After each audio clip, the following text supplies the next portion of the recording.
What's up, guys and gals? Welcome back to the Nerd Castle. Today, we're going to be checking out Children of Morta, which is kind of an action RPG type game with fantastic, and I mean fantastic. I was actually watching the opening sequence. The animations and the pixel art in this game are really good. They're minimalist, but they get the job done. Like, the characters tend to be a lot simpler than the environment. The environment is looking amazing, though, too. So, without further ado, I think it's time for us to hack and slash our way through this thing. It told me to use WASD to walk around. There's a big glowy pile of LED. I don't even know what to call this right here. It looks like the floor of a skating rink almost. Because you know how, like, skating rinks always have glowy shit in them? I don't know.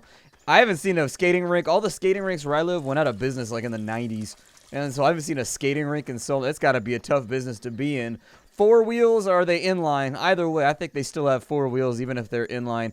But either way, it doesn't matter the configuration of your wheels. A land lost between pages. A place of unimaginable beauty. Is that all? That's our only commentary for right now? A place of unimaginable beauty. Okay. Let's go southwards. But yeah, it's got to be a rough business to be in. I don't know. I know this because there used to be like 5 skating rinks where I lived in the 90s, and then they're all gone now. Oh, I can do like a little dashy thing. That's pretty sweet. First, as sludge given life. Ew. Small, slithering, and vile creatures. Yeah, they thought they were going to make it until they got wiped out. Apparently, this dude's got a pretty strong sword arm. Good for him. Oh, there's more of them. They're multiplying. They are using biological processes in order to grow their number. I don't think, well, we can use biological processes to get extra lives and grow our number, but I think that the growth rate on that's going to be a while. Like, you're going to have to sit here quite a minute when the game has to reload. It's going to take a minute when you go from one character to the next. Let's see, we've got some bushes over here with some little berries inside of them. You ever notice how berries in nature always look delicious? Like, they're always, like, shiny, and they're always, like, red or, like, blue or something like that. But you're not allowed to eat them because your mom says you'll die if you'll do it. But you never actually try, so you don't know. Like, what if mom was wrong? What if that was the free source of food for me my entire life? Like, I could have just gone down to the creek and ate a shit ton of berries and saved money on ramen noodles and whatnot. What if they don't kill me? Like, did she ever try? If she tried and she knows that they'll kill you, how is she still here? The sludge taken new form, bickered amongst itself. It also stole that. We had a fresh Banksy right there on the wall, and they stole it. Space button to evade. I don't think I'm gonna need to. It seems like this guy's doing a pretty good job of whomping these slimes himself. Like, I'm not positive he needs any help in the evasion sector right now. Evasion does not appear to be his strategy. I'm just saying, some characters have an evasion strategy. Some characters are like, F that, and they just go straight in and smack everything down. And judging from everything I've seen so far, I think we're more in the smacking shit down category than the evasion category. Yeah, they're kind of circling around me right now. It's a little upset. What is that thing right there? Did you guys just drop fresh 1800s lanterns? Oh, they're healing potions. Okay, down to the bottom left-hand corner of the screen, I can assume that that's our health and that the blue is some kind of special energy or something like that that we're able to play around with. I'm going to back up real quick, and then we're going to put the smacks on these dudes about as... Ow! I got smacked back. How dare you? I don't think we actively lost health right there, though. It looks okay to me, like our meter didn't go down or anything like that, so whatever they're hitting for, it must be slightly diminutive or something. I don't know, they didn't go to arm day. It happens, man. Poor creature. Its insides lay scattered, torn apart. I would love to listen to this sad little voiceover, but unfortunately... Oh, there it goes. It actually goes from the left-hand side. I let myself get hit that time so I could figure out how the health meter works. No, I'm lying. I got hit. And I got hit because I wasn't skillful enough. Somebody killed a bunny. That's what the quest is all about. We must find the bunny murderer. And he who leaves sacks of produce throughout the forest. Littering is not okay, even if it's compostable. Before him, one now more dangerous than before. Oh, is he like an elite? Is that what that is? I mean, I'm just going to stand my ground and smack him. I don't even care. The sword grew heavier, deadlier. So my sword now consumes stamina in order to strike harder. How do I make that happen, though? Oh, look, I can turn him around. Whee! You can do a little dance. So it says consume stamina. Oh, I can actually block, too. Well, hell, if I had known that. Okay. We can press shift in order to block. I just figured that out from the keyboard. Yes. When I was playing the cold open of this game, it didn't have the keyboard controls. Like, when it goes to the tutorial, it told you how to do everything using a controller. But once you're in-game, it updates everything. So, like, the tutorial itself has only controls. But then, like, when you go into the actual game, the tooltips will update and be for the PC. And so that puts me in an awkward... A wall. An impasse. A battle secured. That puts me in an awkward situation because I don't know whether to bitch about it or not. Because, like, on one hand, like, the tooltips that actively matter when you're inside the game are displaying the proper inputs. But then, like, the ones that are on the actual thing labeled, like, how to play the game are wrong. And so, I don't know. I have no idea. Can I complain? Somehow I'll find a way. Somehow I manage, by Michael Scott. Oh, I swear to God, you little bastards. Dude, you get so much health back from those potions. I could eat all the hits. I don't need to play this game at all in a way that's like... Well, I don't need to play it with acumen. By light itself, the shard now held. Dark, cold, in need of life. I'm going to work on a comic book at some point where it's going to be a bunch of, like, white trench-coated scientists, and they're going to be called the Acumen. That's going to be, like, their X-Men group name. And then they're just going to sit around making astute observations. Wait, what's up with that thing in the tree right there? I want it. There's a thing in the tree right there. It's got a rune in it.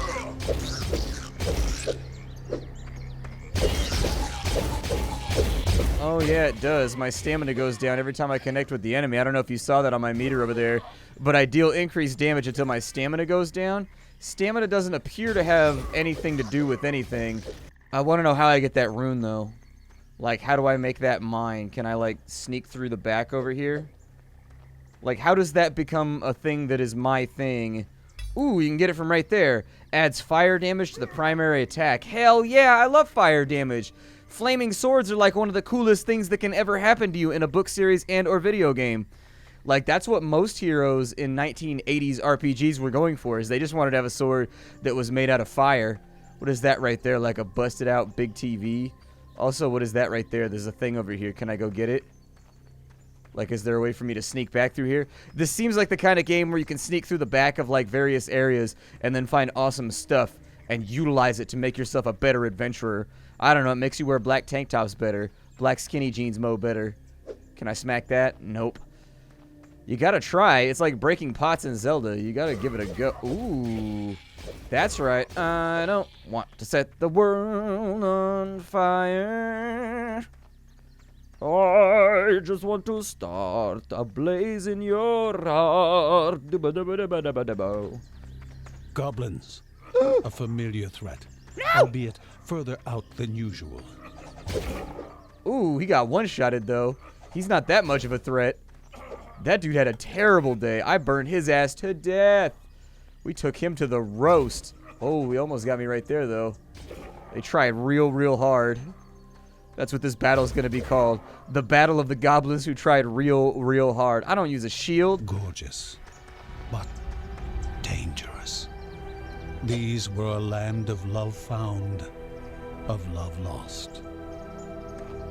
I like the production values and the voiceovers and whatnot. You can definitely tell that they went through the process of, like, world building and essentially generating, like, an aspect of atmosphere for the player so that you can tell that it's kind of a dark and gritty world rather than like a ha-ha, this is going to be funny, let's all tell a joke and fart type game. Like, you can definitely tell this is going to get a little bit grimy.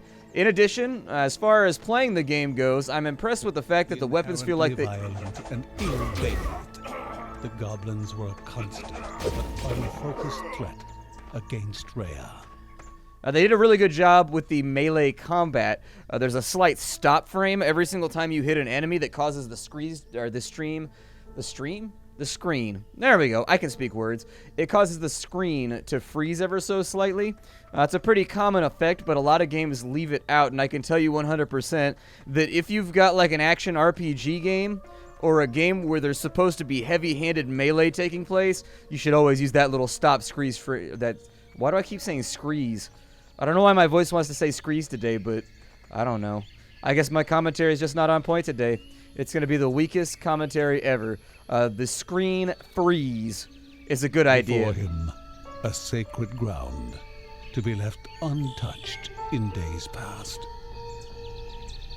But it's not days past, it's days present, so I think I'm going to touch it. Let's touch it. Ooh, the heavenly sword, a divine descending sword to eliminate enemies. How do I use the divine descending sword? I don't know how I use it, but I assume it's going to tell me soon. Maybe. Unless the game is just a meanie face. How dare you, goblins. How dare you. Hold on. Oh, no! I have almost been shot so many times today. It is deeply upsetting. Use Q to use your active divine relic's power. Oh, we're going to use it. Where's an enemy at? They're going to get the descending sword of dominion and other D-related words. Before the Protector stood not beasts feeding, but consuming, corrupting, and distorting, creating even more hungry husks from the destruction of another.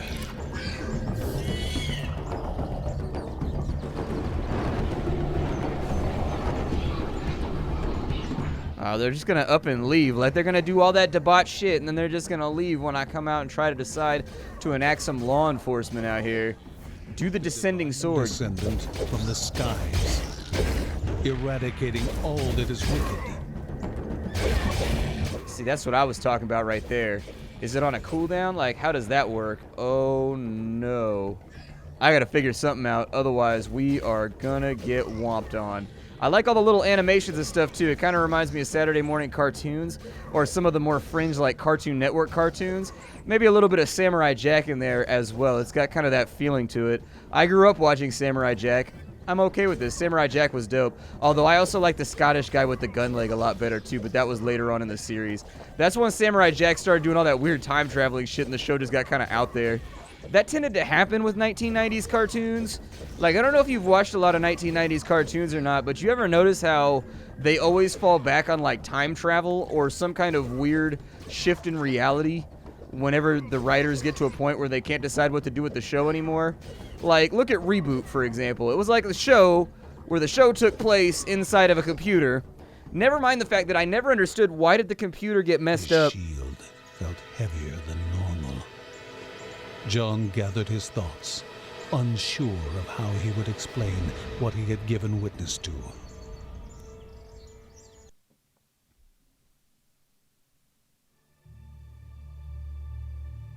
The family listened in disbelief. The forest animals butchered. The shrine desecrated.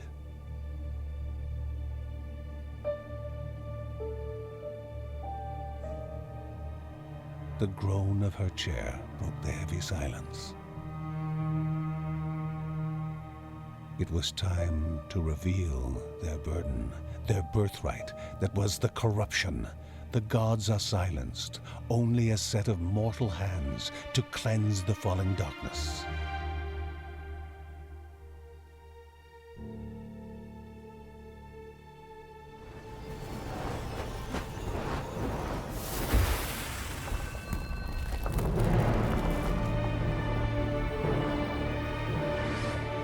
The sanctuary, with just enough power to reach the caves of Anaidaya, goddess and mother of beasts.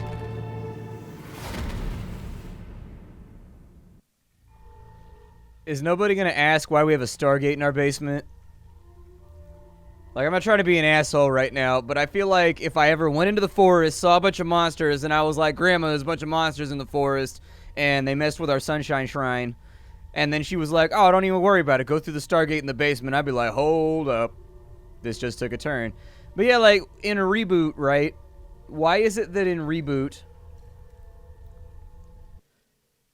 is something happening? Why is it that in Reboot the computer would, like, get messed up whenever the player would win a game?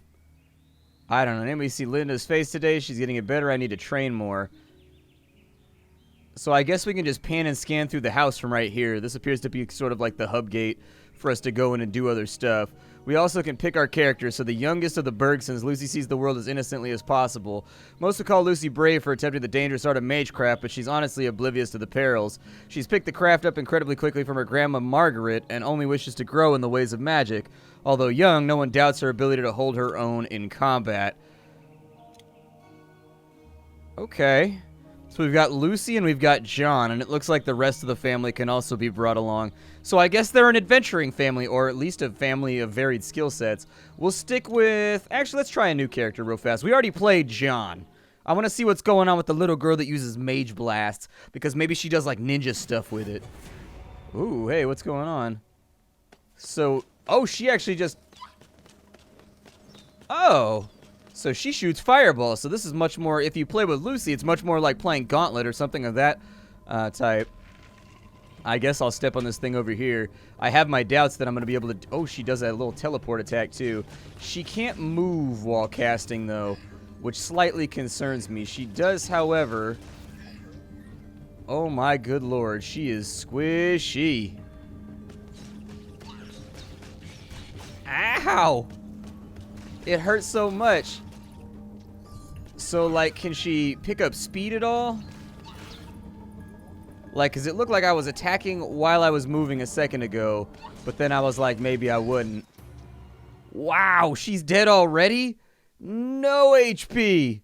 Good lord, she needs to be able to move or something while she casts. That was ugly.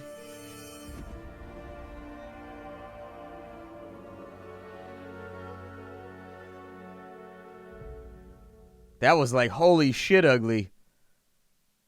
Like, I was trying to be hyped. Like, I liked her skill set and everything, but, like, the fact that she has to stand in one spot while shooting, and she doesn't deal... Fire child possesses no fear of water. She even maintains a love for all that is aquatic.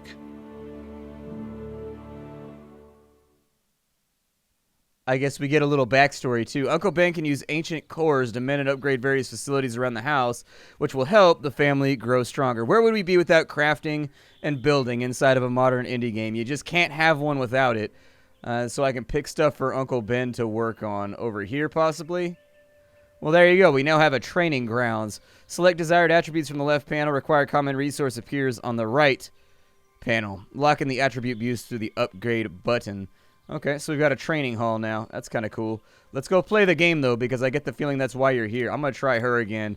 I'm going to see if there's some loophole that I've missed out on here. Like, she needs to be able to... There's got to be something I'm doing wrong. So she absolutely can't move while firing. That's a bummer, because I feel like that's the only thing that can save her and make her worthwhile. Is maybe the ability to cast. Maybe I just came into the room too fast. That's also possible. Is maybe I came in here. Ooh, we found gold on the ground. Hell yeah, I love gold. Let's clear each room bit by bit, piece by piece. I'm going to be a little bit terrified of my enemies for right now. Anything else down here? Just a shit ton of 50-foot spiders. Alright, so it's like my basement. I can deal with that. I'm not worried about it. Dude, I hated that so much when I was a kid. When I was a kid, I had to go into the crawl space all the time. Not because I was getting in trouble or anything like that, but my dad would have to run wiring or do something like that, and I'd have to go through the crawl space, and I was the only one in my family that could, like, fit down through the crawl space. I don't know if you've ever been in between the walls of your house before, but it's pretty claustrophobic. Maybe I just had bad luck last time, and there was just, like, a ton of enemies, or maybe I entered the room too fast. See, I knew it was going to be my major misfunction, not the game's misfunction. I knew I did something dumb here. There we go. Keep them fireballs going. They don't want to mess around with Lucy. This girl got fireballs, son. She sets it all on fire. I like Lucy the best so far. That's why I tried to give her another go, is because I like the way that she attacks. Enjoying the attack animation of the character you're playing in any hack-and-slash RPG is a really good idea. Like, don't play a class that you don't like the aesthetic appeal of, or like the armor style of, or their ability to, like, deal damage and stuff like that. You got to make sure you enjoy the whole thing. What is this? The obelisk is locked and must be unlocked through the Tree of Rhea. Okay. What about this dude over here? Oh, he had gold on him. Hell yeah. Okay, well, I guess I'll take your death victuals, and I will carry them with me back to my family, and we'll probably spend it on, I don't know, rent. That seems to be the most common thing that you spend your money on once you get older. It's like, yay, I've got a job, I've got money. Oh, no, rent's due. That's pretty much how it goes, especially if you live in the Bay Area. Like, I'm near San Francisco, and have fun with that rent, that $2,500 a month shit. You be like, damn, ow! That's what it feels like right there. Every time you pay rent, you're like, well, and jobs here don't pay more. They really don't. You still get paid like $15 an hour, maybe, if you're super lucky. So I think that's like a hazard, like it's like a booby trap or something. Maybe. Oh, who are these dudes down here? They gotta go. These guys are up to all kinds of shenanigans. They gotta... Oh my god, he lit my ass on fire remotely. He sent that fireball via Bluetooth. Oh no. Well, we killed 44 enemies and we got XP, so that's cool. Last time we didn't accomplish anything. That was kind of my fault for not looking at my feet, though. Probably could have paid attention a little better. Once in a while, Grandma Margaret gathers the family together to set stories of yore.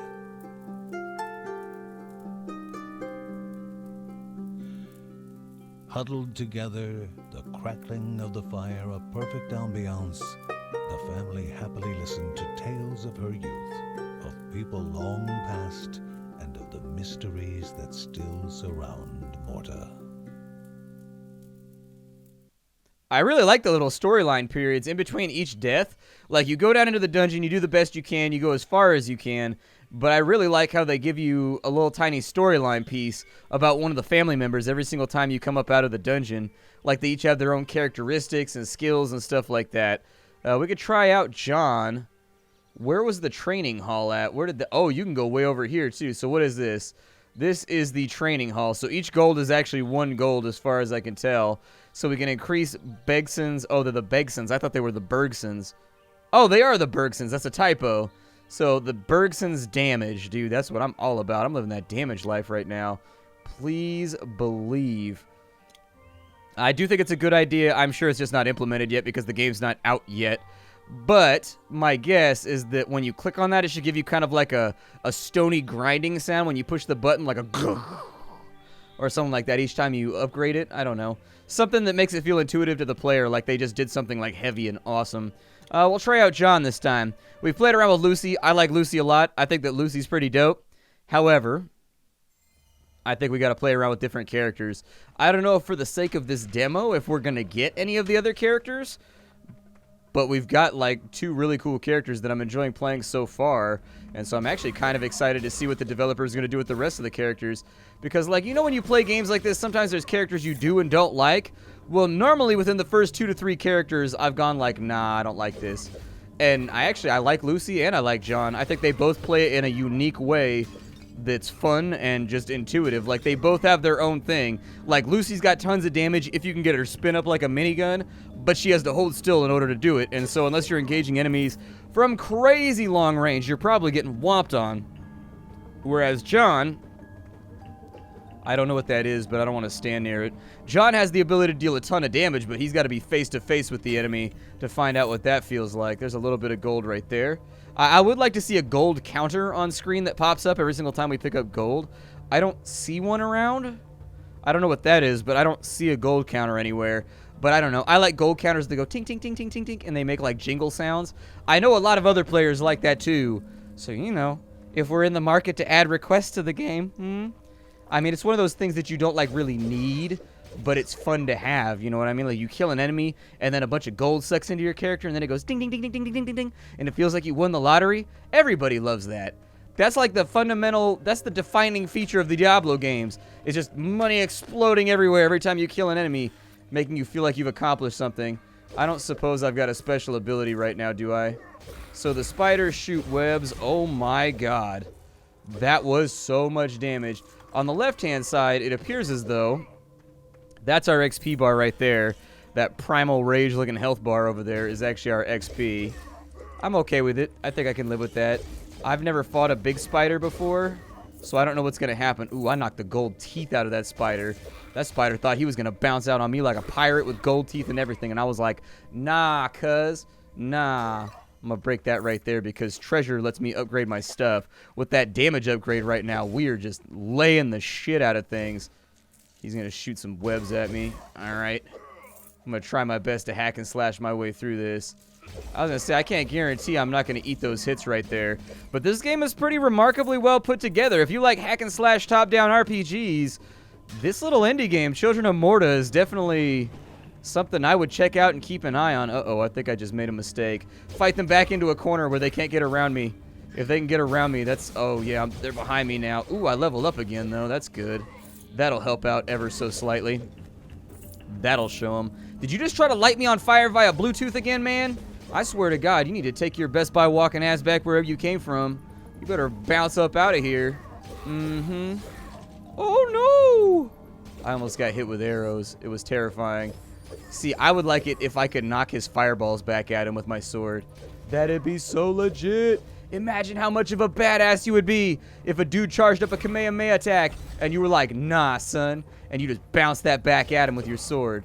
Like, yup, I'd be down for that adventure. I'd be like, this dude's on my team. You can have the dude on your team who can't bounce back fireballs. I gotta pick up all my gold now, too. I wasn't paying attention while I was bouncing around doing combat. And it does appear as though as you get leveled up, you do get stronger, and you will be able to push further each time. What do we have going on down here? What's cracking down in this area? Any treasures or whatever? You know, my family's kind of broke and destitute right now because we spend all of our time adventuring instead of, like, I don't know, reading books and going to school. I mean, on one hand, it makes sense. Like, do you really have time to read if you've got a forest full of shadow monsters right next to your house? Like, I'd probably raise my kids to be warriors as well. I'd be like, well, there's time for book learning later. We'll figure that out once there's not the encroaching hordes of Satan trying to kick down our front door. Like, I get it, you know what I mean? But at the same time, that kind of makes job prospects for the future really hard to come by. Like, when you walk into an interview, and let's say you go to Fuddruckers, and you're like, yo, I'd like to be a sandwich chef or whatever. And they're like, okay, do you have any experience making sandwiches? And you're like, nah, I mostly just have experience slaying goblins from the Dark Forest. I don't think you're going to get hired. What did I just pick up? What was that? Was that like XP or something? It was yellow. And in a good game, everything that gives a stat will correspond in color. In a bad game, the icons will not look like what they do for you. I would love some HP. If I get some HP, that would change the game for me right now. Oh, no. I almost ate that one right there, too. We're starting to get a little desperate. Here. Exactly. Oh, we leveled up and we get a full heal when we level. Yes. That was pretty close to me biting the big one right there. What a big one of what material it is, I don't know, but it's a big volume of whatever it is. This game is called Children of Morta. If you've been enjoying the game so far, which I have, I'm actually very excited about this title right now. I can't wait for this to come out. This might be one of those things that Splattercat plays on his own, you know, like, I don't know if we'll keep this one on the channel. I just don't know. Like, hack and slash games, are people still into hack and slash games? I don't know. I play Diablo a little bit. Like, I play Diablo 2 a lot, and I play Diablo 3 a little, and then I haven't touched a hack and slash RPG ever since. It's been a while. Ooh, we got the Pyro Blade. Hell yeah. So is he, like, faster? Like, what's up with this dude? It looks like he's just faster. Oh, he also has, like, an ice smash. Okay, so he puts ice on the ground when he hits. Ah, gotcha. That's a little bit of a pain. Like, I can't say that I'm in love with that, but, you know, so frequently in life we don't get to pick what we're in love with. I guess I'll go this way since you covered that area in ice. Oh, I ran out of dodge. I keep forgetting that I'm not allowed to dodge endlessly. I only have one dodge at a time. Ah, well, this is Children of Morta. Definitely something you want to put on your radar. The game is not out yet. You can't get the game right now. But something to think about. Ooh, storyline. During these long nights, Joey's attention to the firewood provides a constant warmth to the family. Is that the narrator from Darkest Dungeon? I kind of feel like it is. I think I saw that guy on Avix Stream. Anyways, I will see you all later. Thank you for stopping on in. My name is Splattercat. I show off indie games every single day on the internet, and I hope you enjoy them. You can get most of them down in the description. You can find me live at Twitch TV/SplatterCatGaming every single day from 2 o'clock to 5 o'clock. Had to shift my hours because my internet gets throttled at 5. Go figure, the joys of having a telecom monopoly here in California. Anyways, if you wanted to join me live, you can do that. And then, of course, if you wanted to support this video, the easiest and fastest way you can do that, and also cheapest way, just hit that like button. That's the best way to keep me going as a content creator. I'll see y'all next time. Hi to everybody.